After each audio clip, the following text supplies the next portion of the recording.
시간이 돼서 시작을 하겠습니다. 17차 정세 토론회인데요.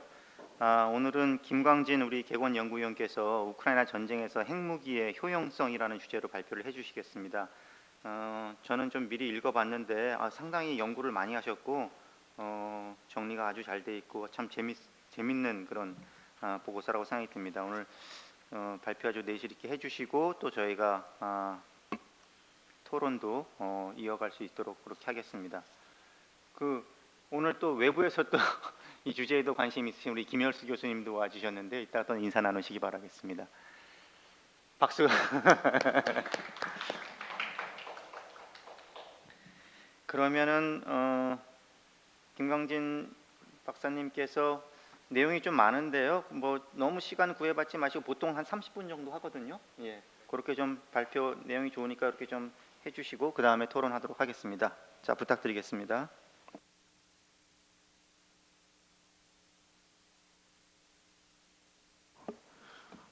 먼저 그동안 이제 객원 연구위원으로 참 우리 연구소에서 많이 도와주셔서 잘 지냈고요. 그래서 뭐 올해 있다 보니 이제 객원 연구를 거의 마칠 때가 되어서 이제 오늘 마치면서 또 이렇게 발표를 할 수 있게 돼서 굉장히 유종의 미를 잘 거둘 수 있게 돼서 좋은 기회라 생각합니다. 오늘 말씀드릴 내용은 이 우크라이나 전쟁에서의 핵무기 효용성이라는 제목의 페이퍼고 사실 우크라이나 전쟁이 발발한 지가 한 2년 됐는데 제가 개인적으로는 이제 전쟁 발발한 시점, 그다음에 발발 1주년 기념, 그다음에 금년 6월 한 세 차례 걸쳐서 계속 우크라이나 전쟁에 대해서는 이제 여러 각도로 이제 분석해서 발표할 수 있는 기회가 있었고요. 이제 오늘 연구는 이제 그런 연구와 어떤 일관성은 있으나 뭐 사실 그 전에 연구와는 약간 차이를 둬서 좀 핵무기를 관점으로 좀 효용성 중심으로 이제 제가 연구를 한 내용을 발표해 드리도록 하겠습니다. 전체적으로 제가 여기서 이제 문제를 삼고 싶었던 건 궁금했던 부분은 이런 거였습니다. 우크라이나 전쟁이 벌어졌는데 핵보유국인 러시아가 상대인 우크라이나는 핵도 없고 확장 억제 보장도 없는 국가인데도 불구하고 이제 핵무기를 아직까지 쓰고 있지 않은 이유, 뭐 어떻게 보면 자명할 수 있는데 과연 자명할 수 있는 이유를 왜 자명한지를 한번 설명할 필요가 있겠다고 생각을 했고요. 그 다음에 그와 같은 러시아의 행동이 현재 2차 세계대전 이후로 현재까지 전 세계적으로 핵무기를 전혀 쓰지 않고 있는 역사가 계속되고 있는데 이러한 역사에 어떤 영향을 미칠 것인지 또는 이런 역사와 어떤 관련이 있는지도 한번 검토할 필요가 있겠다고 보고, 그래서 전체적으로 이 러시아가 핵무기를 사용하지 않은 이유를 과연 재래식 군사력으로 충분했기 때문에 핵무기를 쓰지 않은 것인지, 핵무기를 대체한 것인지, 아니면은 러시아가 여러 가지 방법으로 핵 위협을 했다고도 이제 많이 보여지는데 이런 핵무기를 쓰는 것보다는 핵 위협을 쓰는 것이 효과적이 쓰지 않은 것인지, 아니면은 핵무기 사용 비용이 상당히 코스트가 많이 따라오는 것이라서 안 쓴 것인지, 이런 관점에서 결국 핵무기 효용성에 대한 이제 비교가 되겠습니다. 이런 관점에서 한번 분석을 해서 그 내용을 말씀을 드리도록 하겠습니다. 제 보고서 5쪽에 보면은 이제 우크라이나 전쟁에서 핵무기 사용 가능성에 대한 일반적인 평가가 전쟁 전부터 있어 왔습니다. 특히 러시아의 핵무기 사용 가능성에 대해서는 러시아의 핵 전략의 특성, 이런 것들이 특히 2018년 미국 NPR에 나왔을 때 굉장히 유명했죠. 에스컬레이션 투 디에스컬레이션이라는 러시아 전략을 소개하면서 굉장히 러시아가 핵무기를 정말 자주 또는 아주 쉽게 쓸 수 있을 것 같은 그런 가능성을 많이 보여줬고요. 물론 미국에서의 평가이긴 합니다. 그 다음에 여러 가지 전략 전술 평가에서 미국과 러시아가 경쟁한다면은 러시아는 전술 핵무기라든지 이런 걸 통해서 미국이 좀 글로벌적인 이익을 유지하기 위해서 국제적인 이익을 포기하도록 만드는 그런 전략을 쓸 것이다. 이런 평가도 많이 나왔고, 이거 러시아의 승리적 전략으로도 많이 나왔고, 또 실제로 우크라이나 전쟁 전후로 러시아의 행동이 상당히 핵무기를 과시하는 행동들이 많았기 때문에 이런 모든 것들이 다 러시아가 이 우크라이나에서 핵무기를 쓸 수 있다라는 그런 위험 또는 공포, 이런 것들로 사실 언론에 많이 나왔습니다.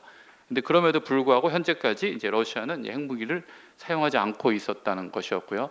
그러면 러시아가 핵무기를 사용하지 않은 그 이유를 분석하려면 사실은 러시아의 의사결정 구조를 좀 분석을 해야 되는데, 그러려면은 이 그레엄 앨리슨이 뭐 SNSDC에서 얘기한 것처럼 러시아 의사 결정 조직의 조직적 이해관계라든지 또 러시아 내의 주요 행위자들의 인터랙션이라든지 이런 것까지 다 봐야 되는데, 사실은 그와 같은 정보는 아직까지 공개가 되고 있지 않고요.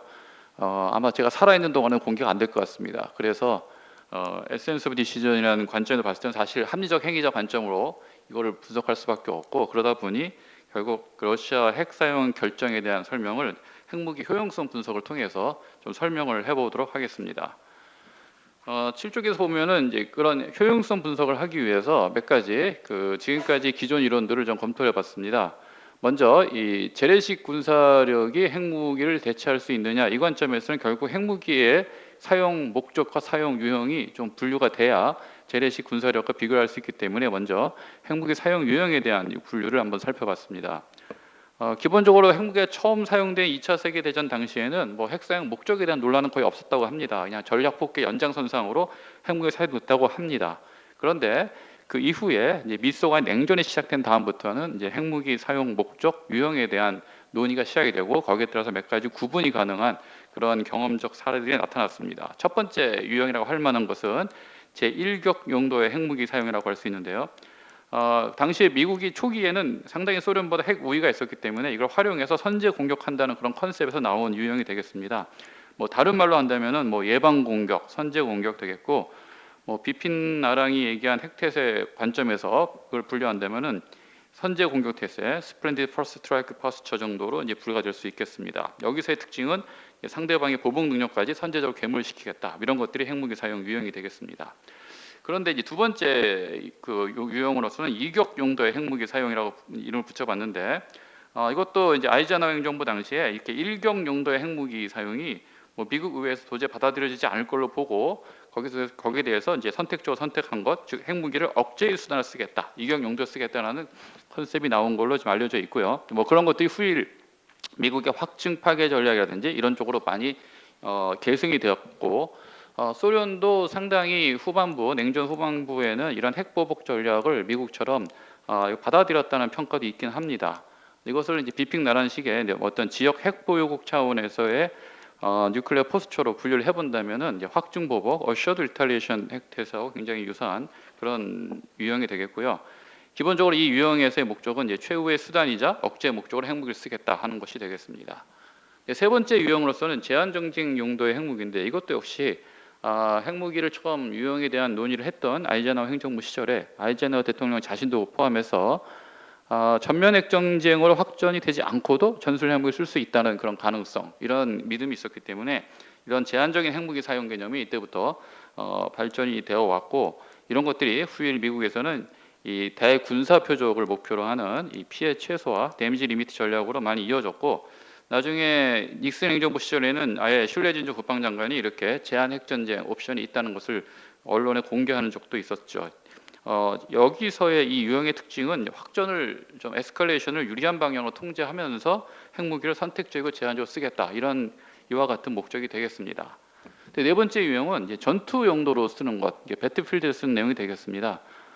기본적으로 냉전 초기에 미국이 소련보다 재래식 군사력이 상당히 취약했기 때문에 특히 양쪽으로 취약했죠. 이 부분을 타개하기 위해서 전술 핵무기 사용을 굉장히 준비를 했고, 이런 내용들이 우리가 다 아직까지 공개된 자료가 많지 않기 때문에 확인을 확실하게 할 수는 없으나, 냉전 시절에 발견된 미국의 육군의 이제 닥트린 군사기를 보면 전부 다 핵사용에 대한 내용이 많이 있고, 또 이런 것을 기반으로 해서 탈냉전 이후에는 러시아가 이 재래식 군사력이 열세했기 때문에 핵무기 쓸 가능성이 많다, 이런 얘기로까지 많이 이어졌습니다. 즉 전투 용도로 전장에서 핵무기를 쓴다는 내용은 비핀 나랑식의 지역 핵보유의 태세에서는 이제 비대칭 확전 태세와 제일 유사한 그런 목적이 되겠고요. 여기서의 목적은, 이 유형의 목적은 우세한 재래식 군사력을 약화시킬 목적으로 군사 표적을 대상으로 쓴다라는 것이 되겠습니다. 이렇게 지금까지 네 가지 정도 역사적 경험을 통해서 우리가 좀 살펴볼 수 있는 핵무기 사용 유형을 봤고요. 그 외에 학자들 차원에서도 이제 이론적으로 핵전략 연구에서도 이런 핵무기 유형들이 많이 나타나긴 합니다. 보고서에서 그쪽에 언급한 것처럼 뭐 윌리엄 페리가 언급한 란촌 워닝 언 어택과 같은 경보 즉시 공격을 포함한 유형도 있고, 뭐 유명한 비픽 나란의 지역 핵보유국의 핵태세 유형 분류도 포함이 되게 있고요. 또 제한 핵전쟁만 다루는 최근의 연구는 지금까지 연구를 모아서 핵무력 시위라든지 선택적 핵공격을 포함한 이런 유형 분류도 있습니다. 근데 지금 이런 이론적인 유형 분류도 사실은 이 경험적 핵 유형 분류 네 가지와 상당히 일맥상통하기 때문에 네 가지로 다시 정리를 할 수가 있다고 보여지고요. 종합적으로 제가 분류를 해보면은 10쪽에 나와 있는 것처럼 네 가지로 이제 요약될 수 있다고 보여집니다. 첫 번째는 선제나 예방 공격 목적의 핵 사용이 있겠고요. 두 번째는 억제나 보복 목적의 핵 사용. 세 번째는 확정 통제 목적으로 선택적이나 제한적인 핵 사용. 그리고 네 번째는 이제 전투 주도권 목적의 배틀필드에서 핵 사용. 뭐 이렇게 요약이 될 수 있을 것 같고요. 이와 같은 핵무기 사용 유형 분류를 한 이유는 결국 우크라이나 전쟁이 이제 계속 변화하는 가운데서 그 가운데서 러시아의 전쟁 목표도 계속 변화하는데 그런 관점에서 러시아 재래식 군사력이 이런 핵 사용 목적들, 유형별 목적들을 과연 대체할 수 있었는지를 좀 검토하기 위해서 이렇게 유형 분류의 좀 그 과거의 이론과 경험들을 요약을 해봤습니다. 그 다음에 이 재래식 군사력과 핵무기 간의 효용성 비교와 더불어서 또 하나 효용성을 비교할 만한 것은 핵 위협으로서 핵 사용, 실제 핵 사용을 대체할 수 있느냐의 관점, 즉 핵 위협에 대한 관련된 핵무기 효용성이 또 필요할 걸로 보여집니다. 이때는 이제 이 경험적으로는 이 재래식 군사력을 통해서도 이 효과가 위협 효과 발생하기 때문에 재래식 군사력과 좀 효과와 좀 분리된 핵 위협만의 효과를 좀 찾아낼 수 있는 그런 이론적 토대도 필요하다고 보여지는데요. 기본적으로 이제 위협만으로 상대방의 행동을 변화시켰다. 이거는 이제 뭐 토마스 쉘링이나 이런 사람들에 의해서 이 컴플런스 시오리를 통해서 많이 발전되어 왔습니다. 그리고 뭐 정책적으로도 이제 닉슨 대통령 시절에 매드맨 시오리를 적용하기도 했고요. 이런 것들을 바탕으로 봤을 때 일단은 이 컴플런스 목적으로 핵무기를 사용하려는 그런 의도, 이거는 있을 수 있다고 보여지고, 특히 2차 세계대전 당시 최초로 핵무기 쓸 때도 소수 의견이긴 하지만 이런 의견을 낸 사례가 있었습니다. 당시에 미국 해군성 부장관도 그 히로시마에 일단 떨어뜨리기 전에 먼저 인명 피해 없는 핵폭발 같은 경고성 핵무력 시험을 해보자, 이런 의견을 제시한 것처럼 아이디어 차원에서 충분히 나올 수 있는 얘기고요. 이런 핵 위협을 실제로 이제 재래식 군사력 사용 효과와 좀 분리해서 우리가 좀 살펴보기 위해서는 재래식 군사력 사용 효과, 즉 위협 효과에 대한 기존의 연구, 주로 군사 강압 이론에서 많이 나왔는데 이런 유형들 속에서 핵 위협 효과만을 좀 특화된 걸 찾아볼 필요가 있겠다 보여집니다. 제가 11쪽에서 이제 잠시 요약을 한 것처럼 사실은 재래식 군사력을 활용한 기존의 강압에 대한 이론들은 로버트 페이프나 알렉산더 엘조지 사람들이 많이 발전을 시켜왔습니다. 이 중에서 재래식 군사력이 할 수 없는 단계 또는 재래식 군사 사용되기 전 상태에서 핵 사용 위협이라고 할 만한 것이라고 한다면은 알렉산더 엘조지가 얘기했던 뭐 최후 통첩이나 묵시적 최후 통첩 정도가 될 수 있을 것 같고요. 그 외에 이 핵무기를 사용하지는 않지만 이 말로만, 즉 수사적으로만 위협하는 핵 위험도 있을 것 같습니다. 그래서 이 재래식 군사력과 좀 구별이 될 수 있는 핵 위협 유형을 보자면은 크게 한 네 가지 정도를 볼 수 있겠는데요. 인명 피해 없는 핵폭발 같은 경고성 핵무력 시위라든지, 또 최후 통첩형, 시간적 제한을 두고 핵 위협을 하는 거죠. 그다음에 묵시적 최후 통첩, 명백한 시간적 제한은 없지만 곧 시간적 제한이 있는 것 같은 굉장히 어전트한 상황을 만드는 최후 통첩이 있겠고, 그 네 번째는 이제 수사적으로 이제 그 발언에 의한 핵 위협, 이 네 가지로 분류가 될 게 있습니다. 이것들을 갖고 좀 핵 위협 관점, 핵무기 유효성을 좀 평가해 볼 수 있을 것 같습니다. 그다음 세 번째로서는 핵 사용 비용이 높아서 핵무기를 쓸 수 없을 수 있다는 관점, 즉 핵 사용 비용에 대한 핵무기 효용성 문제인데, 이 문제는 사실은 핵무기를 다른 재래식 무기와는 굉장히 구별되는 존재로 본다라는 전제부터 출발합니다. 즉 핵무기 사용과 재래식 사용 간에는 일종의 스레시홀드, 문턱이 존재한다는 인식이죠. 뭐 이와 같은 논의들은 사실 뉴클레어 타부를 연구하는 사람들이라든지 또는 핵 사용 자제 전통, 트레디셔널 난유스 이런 걸 연구하는 사람들한테 이제 공통적으로 적용됐던 그런 전제가 되겠고요. 이 사람들의 이론들을 쭉 모아 보면은 이것을 이제 저는 핵 사용 자제 이론이라고 이렇게 한번 붙여볼 수 있다고 보여주는데, 핵 사용 자제 이론이 될 수 있겠고, 사실 이쪽에서 제가 각주에 본 것처럼 굉장히 오랫동안 연구하고 이 분야에 대한 하나의 트레디션을 만든 사람들 학자들 많이 있긴 합니다. 자, 그럼 이 핵 사용 자제 이론에서 생각하는 핵무기 사용에 대한 비용은 뭘로 보고 있느냐? 일단 기본적으로 합리적 의사 결정에 영향을 미칠 수 있는 손실이 발생한다는 것이 있고, 또 하나는 이제 규범적 굉장히 제약, 노마티브한 제약이 발생할 수 있다. 두 가지로 이제 보고 있습니다.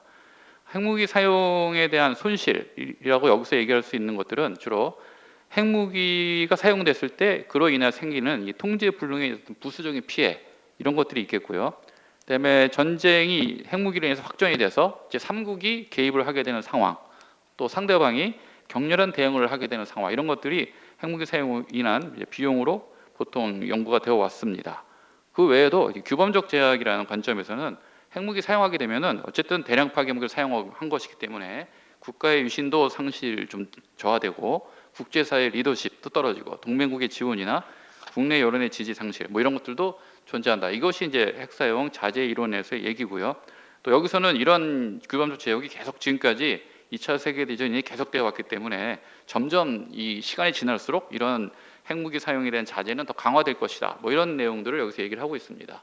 물론 이 규범적 제약 같은 경우는 그 이론가들도 동의했듯이 주로 이제 국내 정치 여론이 의사결정에 영향을 많이 미치는 민주주의 국가의 특징이라고도 보여집니다. 하지만 그럼에도 불구하고 이 규범적 제약이 그 전 세계로 좀 확산되는 경향도 있어서 뭐 그런 신뢰로 권위주의 국가라고 할 수 있는 소련의 러시아도 결국 핵무기 사용 자제를 지지한다고 볼 수 있는 국제 핵 비확산이라든지 국제 핵 군비 통제 등에도 참여해왔다는 것도 이렇게 그 규범적 제약이 세계적 확장되는 그런 증거라는 평가도 존재하긴 합니다.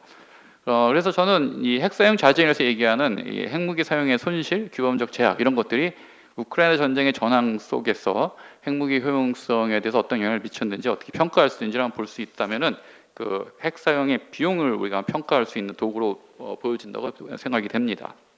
자, 그러면 지금까지 기존 이론에 대한 검토를 했고 이제 이 기존 이론에서 나온 이 세 가지 주장들을 주로 우크라이나 전쟁에 직접 적용해 보기 위해서는 일단 전쟁의 좀 국면을 좀 분리해 볼 필요가 있겠습니다.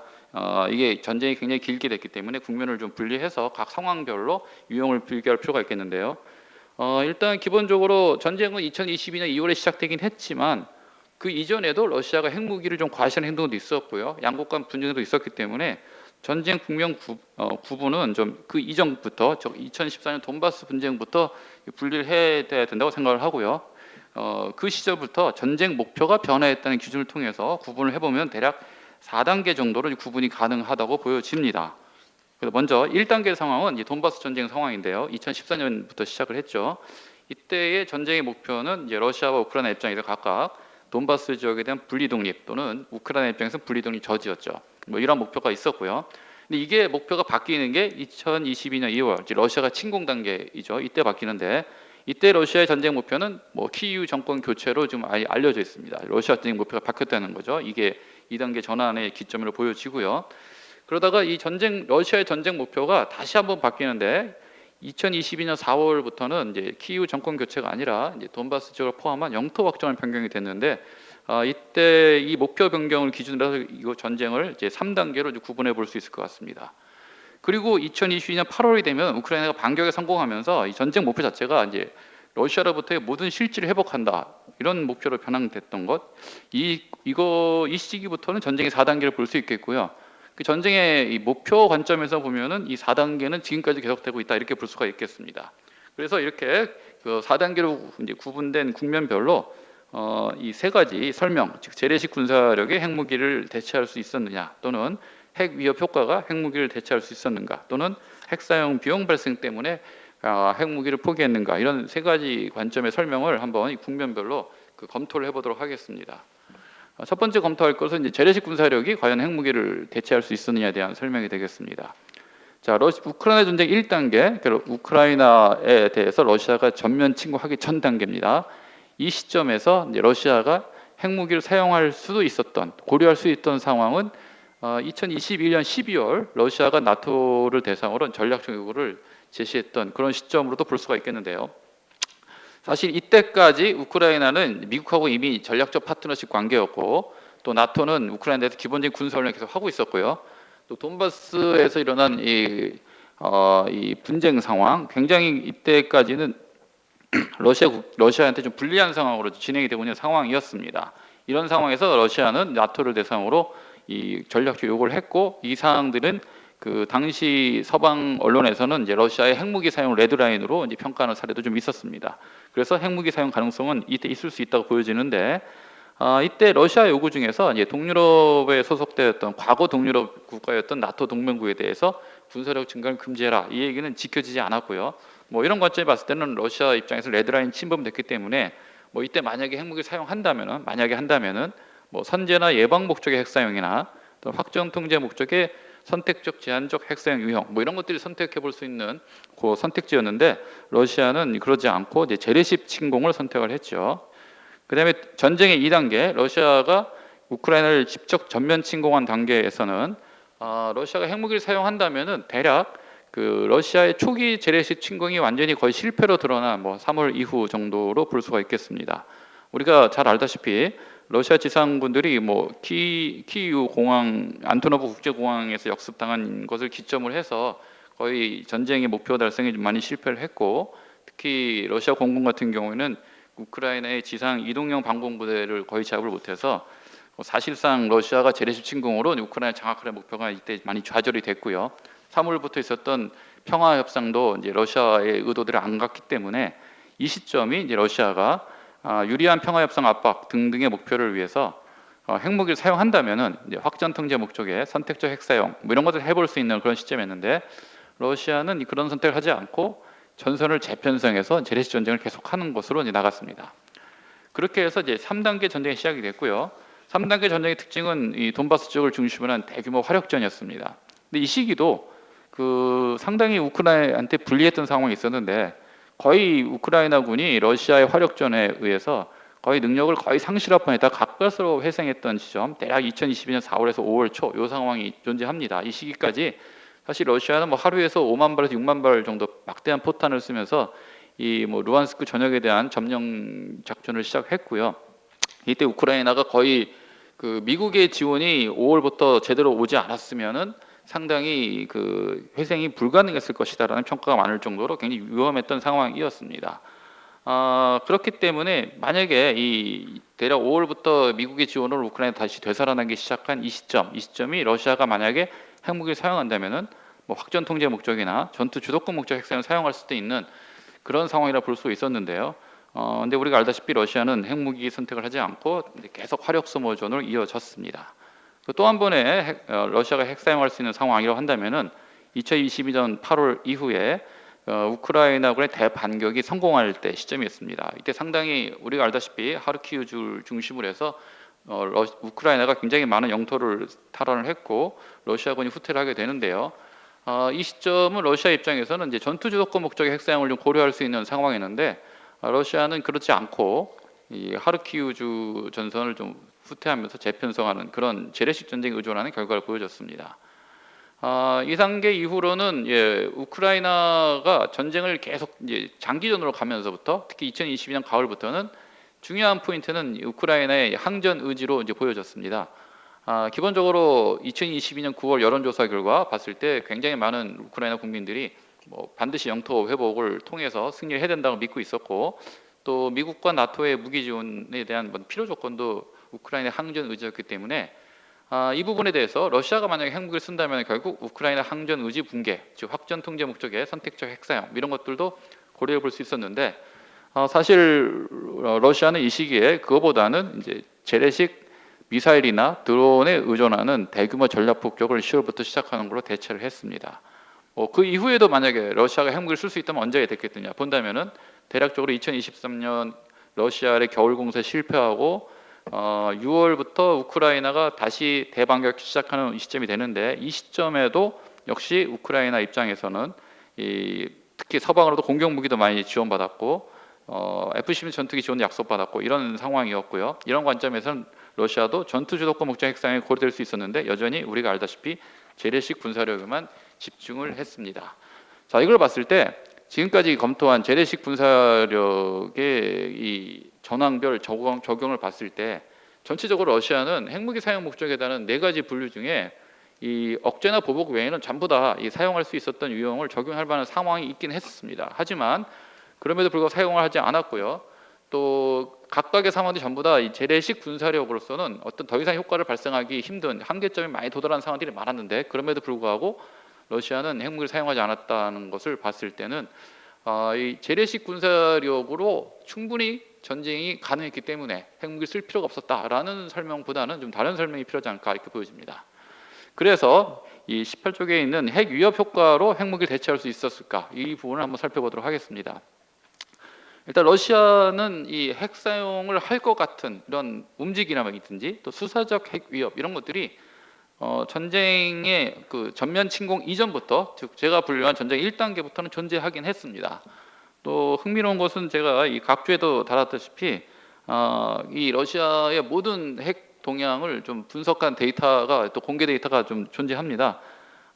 지금 그 각주에 있으니까 여러분들이 그거는 구글에서 충분히 따져볼 수 있는 내용인데, 그 흥미로운 데이터를 많이 활용을 했고요. 그걸 놓고 봤을 때 러시아의 수사적 핵 위협이라고 하는 것들은 계속 존재는 했습니다. 그 전쟁의 국면에 따라서 위협 수위도 변했고요. 근데 러시아만 위협을 한 게 아니라 미국과 나토도 거기에 대해서 굉장히 반발적인 수사적 위협을 많이 했다는 모습, 이런 걸 많이 보여줬습니다. 특히 전쟁의 1단계에서도 러시아 핵 위협이 존재했는데요. 이렇게 위협 수준이 높지는 않았습니다. 그렇지만 이 당시에 이 러시아의 핵 위협은 말로만 수사적 위협만 있었고요. 뭐 최후 통첩이나 이런 형식의 위협은 존재하지 않았고, 따라서 나토의 행동 변화가 그로 인해서 변화가 있었다라고 볼 만한 것도 없긴 했습니다. 그러다가 러시아가 전면 침공한 2단계부터는 이제 러시아의 수사적 핵 위협이 좀 많아졌고 수위도 좀 많이 높아진 상태. 그 다음에 러시아 핵무기 부대가 뭐 최고 경계 상태에 들어갔다, 이런 내용도 포함되는 그런 상태로 가긴 합니다. 그럼에도 불구하고 러시아 핵 위협이 그 수사적 위협 위에 다른 위협, 뭐 최후 통첩이나 이런 또는 경고성 무력 시위라든지 이런 쪽으로 간 바는 없고요. 또 수사적 핵 위협 때문에 재래식 전쟁이 변화됐다는 것도 확인되고 있지는 않습니다. 그리고 전쟁의 3단계 갔을 경우에 2단계는 사실 우리가 돈바스 분쟁이 한참 치열할 때인데, 영토 쟁탈이 치열할 상황인데 서방으로부터는 우크라이나 군사전이 많이 증가됐고요. 이때 러시아가 굉장히 수사적 핵 위협이 상당히 높은 수준을 많이 하긴 했습니다. 푸틴 대통령이나 라브로프 외교장관 뭐 이런 사람들이 핵 전쟁 가능성을 많이 언급을 하긴 했고요. 여기에 대해서 이제 미국도 여기에 대해서 반발을 많이 했고요. 그렇지만 재미있는 거는 5월 말부터 또 러시아가 핵 위협을 또 많이 완화시킵니다. 그래서 푸틴이 핵무기는 공격용 쓰지 않겠다, 이런 말도 하고요. 결국 이 2단계에서도 러시아 핵 위협은 이제 수사적 수준에만 좀 한정이 됐고, 그 재래식 전쟁에 영향을 줬다고도 볼 수 있는 증거는 없어 보입니다. 그 4단계 전쟁이 지난 상황, 우크라이나 반격 이후 상황이죠. 이때는 상당히 러시아가 연말까지는 이렇게 핵 수사적 그 위협이나 이런 순위를 많이 보여주지는 않습니다. 상당히 조용한 수준이었고요. 그런데 9월 30일에 이제 우크라이나 점령지를 러시아 정식으로 러시아 연방에 편입한 이후에 핵무기 사용 위협을 좀 하는데, 이때는 상당히 서방의 반발도 컸고요. 뭐 인도나 중국 중립국의 반발도 상당히 컸습니다. 그러다가 다시 10월을 들면 다시 러시아의 핵 위협이 완화되는 그런 모습을 보여줍니다.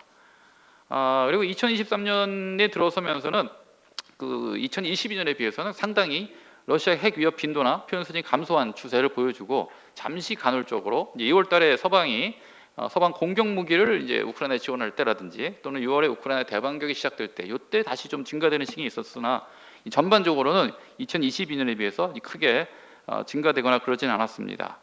물론 이제 벨라루스에 대한 핵무기 배치 발표 이런 건 상당히 큰 변화긴 한데, 그렇다고 해서 이것이 최후 통첩이나 무력 시위까지 핵 위협이 확장되거나 그러지는 않은 걸로 보여집니다.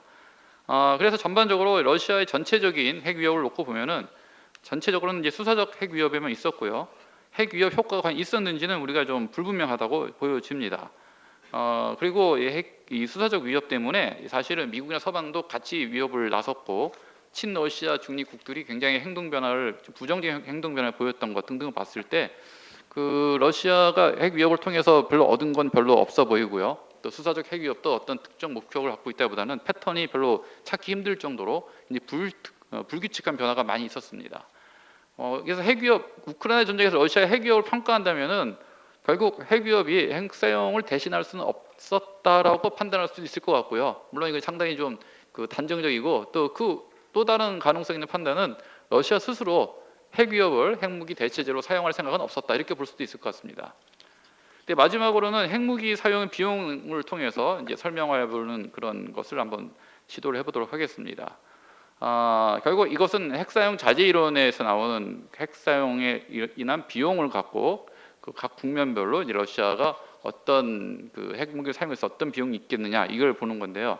일단 그 결론적으로 봤을 때 저희가 앞서 분류한 4가지 핵사용 무기 유형을 놓고 봤을 때 러시아가 핵사용을 아직 안 한 것은, 이 핵사용 비용 관점에서 보면은 이 4가지 유형을 썼을 때 충분히 얻을 수 있는 여건이 달성되지 않았다. 즉 4가지 여건마다 그 유형마다 핵 사용에 대한 비용이 이익을 초과했다라고 설명할 수가 있을 것 같습니다. 뭐 이때 예상되는 비용이라 한다면은 일단 러시아가 핵무기를 쓴다면은 그 기본적으로 이 러시아와 벨라루스가 굉장히 국경에 인접한 곳에 핵을 쓸 수밖에 없을 거고요. 그로 인해서 발생한 대량 난민, 핵 낙진 피해가 러시아와 벨라루스까지 올 수 있을 거고요. 또 미국과 나토가 상당히 군사 개입할 가능성, 그런 가능성이 상당히 커질 거고요. 그 다음에 러시아의 국제적 위신 손상 이런 것들은 사실상 이제 중립국이면서도 비밀리에 러시아를 지원하고 있는 중국을 포함한 동맹 세력들이 태도 변화의 가능성도 있고요. 또 러시아가 국제적 연대를 하려고 하는 뭐 중앙아시아나 브릭스, 글로벌 사우스 이런 나라들하고도 관계에는 부정적 영향을 미칠 걸로 보여집니다. 뭐 이런 것들이 러시아한테 예상되는 그런 부정적인 또 비용이라고 할 수 있는 거고요. 이런 걸로 봤을 때 그 러시아가 특히 재래식 무기를 통해서 그 달성할 수 없었던 핵사용 유형들, 그 핵사용 유형 4가지 중에 이 억제나 보복 목적 이외의 3가지 유형에 대해서 바로 3가지 유형 전부 다 러시아가 이 비용이 핵사용 비용이 이것을 그 이익을 초과했기 때문에 이제 사용하지 않았다라고 설명할 수 있을 것 같고요. 마지막 억제 및 보복 목적 핵사용 유형은 사실상 뭐 지금까지 경험을 놓고 봐서 러시아가 이런 용도의 핵사용을 비용이 발생해서 사용하지 않았다고 설명하기는 힘듭니다. 뭐 그렇게 증거는 없는 거죠. 하지만 이제 억제나 보복 목적 핵사용 유형 같은 경우는 이 핵사용 자제 이런 관점에서 봤을 때는 사실상 유일한 핵무기 사용 목적으로 봤기 때문에 핵사용 자제 이론의 관점으로 핵사용에 대한 비용으로 러시아 핵무기를 사용하지 않는 것 이런 것이 현재까지로서는 제일 그 3가지 설명 중에 제일 적실성이 있어 보인다라고 보여집니다. 그래서 결론입니다.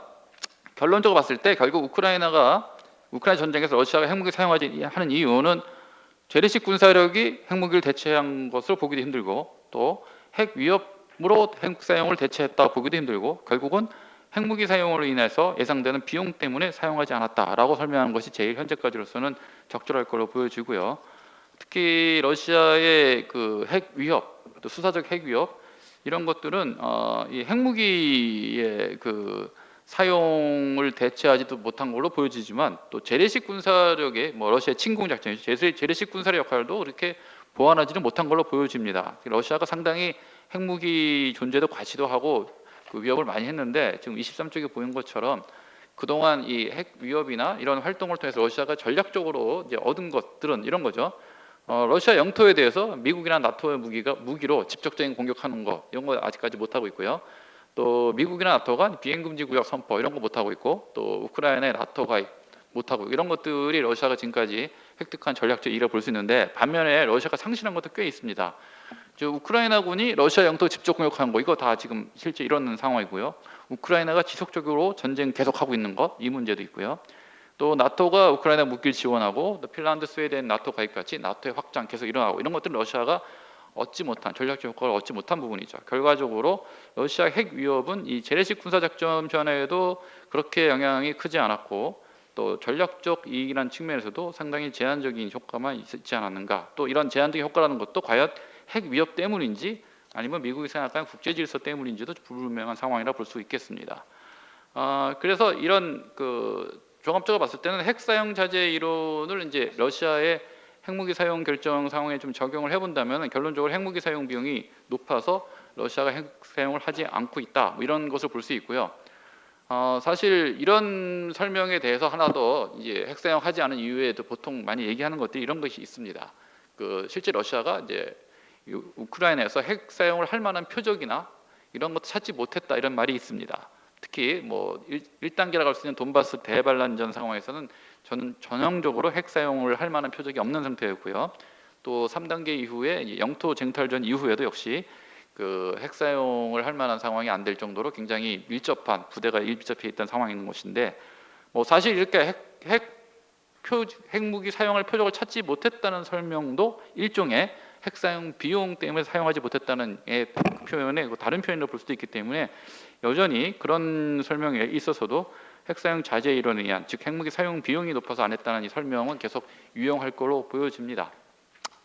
자, 그래서 이와 같은 결론을 갖고 좀 앞으로 이제 국제 질서나 한반도에서 좀 함의를 찾아보면은 24쪽에 나와 있는 것처럼 일단 향후 우크라이나 전쟁의 전망을 놓고 봤을 때는 이 러시아가 정말 최후의 수단으로 핵무기를 사용해야 될 상황으로 급격한 변화, 이 전쟁 전황이 바뀌거나 또는 전쟁 목표 크게 변하지 않는 한 계속 러시아가 핵무기를 사용할 가능성은 계속 낮을 걸로 좀 전망할 수 있겠다 이렇게 보여집니다. 그리고 지금 우크라이나에 대한 이 서방이 계속 군사 지원을 하는 부분이라든지 우크라이나의 항전 의지 이런 파트를 봤을 때도 그 러시아가 이 핵 위협 효과도 앞으로도 그렇게 크지는 않을 걸로 좀 보여지고 있고요. 그러면 이와 같은 우크라이나에서 러시아가 핵무기를 사용하지 않은 것이 과연 2차 세계대전 이후에 인류가 계속 핵무기를 사용하지 않았던 전통에 어떤 영향을 미칠 것이냐, 또는 이런 인류가 핵무기를 사용하지 않았던 전통 때문에 러시아가 사용하지 않았느냐, 뭐 이것까지는 이제 입증할 수 없다고 보여지는데, 어쨌든 우크라이나 전쟁이 이런 상태로 핵무기를 사용하지 않고 계속 진행된다면은 2차 세계대전 이후 인류가 핵무기를 사용하지 않은 전통을 좀 더 강화되는 효과가 있을 걸로 보여집니다. 자, 그럼 이와 같은 국제 질서적인 함의를 놓고 좀 한반도에도 적용을 해본다면 북한에도 어느 정도 핵무기에 대한 인식에 대한 영향이 있을 수 있다고 보여집니다. 지금까지 우리가 일반적으로 북한의 우크라이나 전쟁을 통해서 얻은 교훈이라 한다면은 비핵화를 하면 손해다라는 그런 교훈을 북한이 얻었을 거라고 보여지는데, 여기 추가해서 제가 분석한 내용을 좀 더해 보면은 이런 것이죠. 핵 보유국이라고 할지라도 핵무기 사용 비용이 굉장히 높을 수도 있고 또 핵 여행 반드시 효과적이지만 않을 수 있다. 이런 교훈을 이제 북한이 얻을 수 있다는 것이죠. 그래서 그것에 따라서 북한이 핵무기에 대한 인식을 좀 바꿀 수도 있는데, 거기에 따른 북한의 반응은 뭘까? 여러 가지 있겠지만 결국은 핵 사용에 대한 비용 문제나 핵 위험 효과의 한계를 극복하기 위해서 북한이 선택할 수 있는 것 중에는 오히려 재래식 전력을 더 증강하고 첨단화한다든지 또는 핵무기나 운반 수단을 좀 다종화한다든지 쪽으로 갈 수도 있겠다고 보여집니다. 그리고 마지막 25쪽에 나와 있는 것처럼 우리가 이제 북핵 위협에 대응하는 옵션에 대해서도 이런 영향을 좀 있을 수 있다고 보여지는데요. 우리의 북핵 대응 옵션은 지금까지 여러 연구에 통하면 대략 5가지 정도로 분류가 되는데요. 그 중에서 이 확장 억제 강화 파트에 대해서는 우크라이나 전쟁에서 러시아가 핵무기 쓰지 않은 것이 미국의 확장 억제 공약에 그 부정적인 영향을 줄 것 같지는 않습니다. 기본적으로 그 핵무기 사용에 대한 비용에 대한 관점에서 핵 사용을 사용하지 않았다는 것이 결국 핵무기를 최후의 수단 또는 보복 수단으로 쓰겠다는 그런 논리하고는 서로 그 대립되는 것이 아니기 때문에 결과적으로 이 확장 억제 강화하는 것은 핵무기를 보복 또는 그 최후의 수단을 쓰겠다는 내용과 굉장히 일치하기 때문에 확장 억제 보복 공약에 미치는 부정적 효과는 별로 없을 걸로 보여지고요. 그런데 한국의 자체 핵무장 옵션에 대해서는 좀 부정적일 수 있을 것 같습니다. 왜냐하면 이 우크라이나에서 러시아가 핵무기 쓰지 않은 것 이런 것들이 결국은 그 기본적으로 핵 사용 자제 전통을 통해서 국제 핵 비확산 체제가 좀 유용하거나 필요하다라는 논리에 좀 힘을 줄 수 있을 것 같고요. 결국 한국의 자체 핵무장을 하려면은 이 동맹국인 미국의 또 미국이 주도하고 있는 국제 핵 비확산 체제로부터 미국의 지지를 받아야 되는데, 이런 부분에 대해서는 좀 부정적일 가능성이 있겠다 이렇게 보여지고요. 그다음에 한국의 핵 사용, 특히 핵 잠재력 확보 관점에서도 핵 잠재력 확보를 어떤 걸로 해석하냐에 따라서 좀 다른 영향이 있을 것 같습니다. 만약에 핵 잠재력이라는 이 옵션을 자체 핵무장으로 진행하기 위한 전 단계의 옵션을 보겠다, 이런 생각으로 가게 될 경우에는 역시 아까 말씀드린 것처럼 국제 비확산 체제의 강화라는 것이 상당히 부정적인 영향을 작용할 것 같고요. 그러나 반면에 핵 잠재력도 핵 억제력의 일부, 즉 확장 억제 얘기하는 핵 보복 억제의 일부로 해석을 한다면은 이 부분은 이제 부정적 효과는 별로 없을 걸로 보여집니다.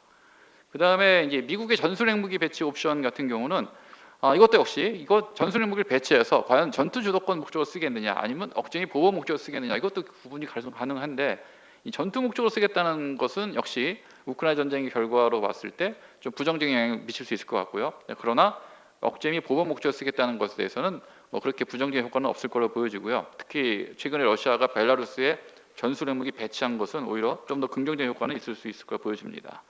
마지막 한국의 첨단 재래식 무기 확보, 이 부분은 사실상 큰 영향은 없어 보인다고 할 수 있는데, 기본적으로 이 우크라이나 전쟁에서 알려진 교훈, 우리가 얻은 결론 중에 하나는 재래식 군사력이 결국 핵 사용을 대체할 가능성이 검증되지 않았다, 이렇게 만약에 본다면은 우리가 핵 위협에 대비하기 위한 첨단 재래식 무기 확보를 하더라도 여기에 대한 한계는 여전히 존재한다는 그런 평가, 이거는 여전히 할 걸로 보여집니다. 그래서 여기까지 해서 일단 제 발표를 마치도록 하겠습니다.